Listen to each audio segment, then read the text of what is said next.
বিশ্বাসের গভীরতা মাপার মতো কোনো যন্ত্র আজও পৃথিবীতে তৈরি হয়নি। কারণ বিশ্বাস সংখ্যায় নয়, অনুভূতিতে গড়ে ওঠে। বছরের পর বছর ধরে জমে থাকা আস্থা, নির্ভরতা আর নিশ্চিন্ততার নামই বিশ্বাস। কিন্তু আফসোস সেটাই যে এই বিশ্বাস ভাঙতে খুব বেশি সময় লাগে না। কখনো একটি মিথ্যা কিংবা একটি প্রতারণা, আবার কখনো কিছু অবহেলায় যথেষ্ট। একবার বিশ্বাস ভেঙে গেলে তা জোড়া দেওয়ারও কোনো যন্ত্র নেই এই পৃথিবীতে।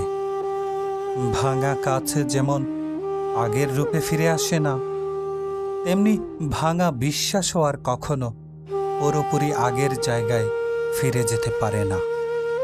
হয়তো সম্পর্ক টিকে থাকে, কথাবার্তাও চলতে থাকে, কিন্তু কোথাও না কোথাও একটা অদৃশ্য ফাটল থেকে যায়।